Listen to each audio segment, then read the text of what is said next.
Do you enjoy watching football? Well, I don't, but I do tend to enjoy the food served at football games. My mom comes from Ohio, which means growing up, every time there was a big Ohio State football game, we always made the iconic Ohio treat, the Buckeye. Buckeyes are traditionally made with peanut butter and a ton of sugar. But having a peanut allergy, that makes it a little tricky for me. So I tend to use sun butter, which is made from sunflower seeds, which is a peanut butter alternative. Now today, I'm going to be showing you how to make that iconic Ohio treat, the Buckeye, peanut-free version. First, let's go over a little bit of our materials. I have a mixing bowl, I have a stand mixer. At home, you could probably just use a bowl and a whisk. I've got measuring cups, measuring spoons, a baking tray, a spatula, a pot, and a bowl. Now, ingredients-wise, we've got melting chocolate, yummy, sun butter, coconut oil, confectioner's sugar, also known as powdered sugar, a full stick of butter, vanilla extract, and I've got toothpicks, and don't forget to wear a pair of gloves because this dish doesn't involve baking, so you want to make sure you have gloves on so that way there's no bacteria getting into your food. Now, let's get started. I've already got our sun butter and butter in the bowl, so that means we can go ahead and start mixing it. I'm going to have it on a low setting. For measuring sun butter or any type of peanut butter, anything that's really sticky, you can use some oil. I melted down the coconut oil and I put it in the measuring bowl. That way it didn't stick when I poured it in there. Once that's done, we add 2 teaspoons of vanilla extract. There we go.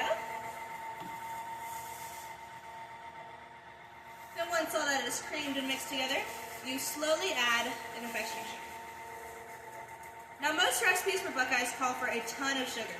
I tend to usually either cut that in half or quarter it, although that does sometimes mess with the consistency of the batter. Slowly add it in.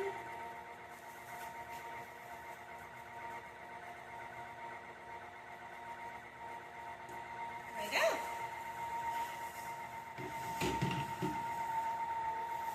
Now, once the batter is fully combined, it is going to look something like this. So the consistency of something like that. Typically, you take about a tablespoon out and you roll it out into a ball to look like that. Then you put it in the fridge for about 20 minutes. While it is in the fridge for 20 minutes, you get started melting your chocolate. I also put a little bit of coconut oil in with helping to melt the chocolate. Now, at home, you could probably use a microwave. I tend to like to use the double boiler method. That way I can see exactly what is happening to my chocolate. The double boiler method consists of a bowl with water in it, a pot with water in it, and then the bowl with chocolate on top. You don't need to put too much water in it, just enough that it doesn't evaporate while it boils. Then you boil the water, and while the water boils, the chocolate inside will heat up and turn into your melting chocolate. Now, after your 20 minutes are up, you've got your little Buckeye. You can use a toothpick to put it in. Now, caution.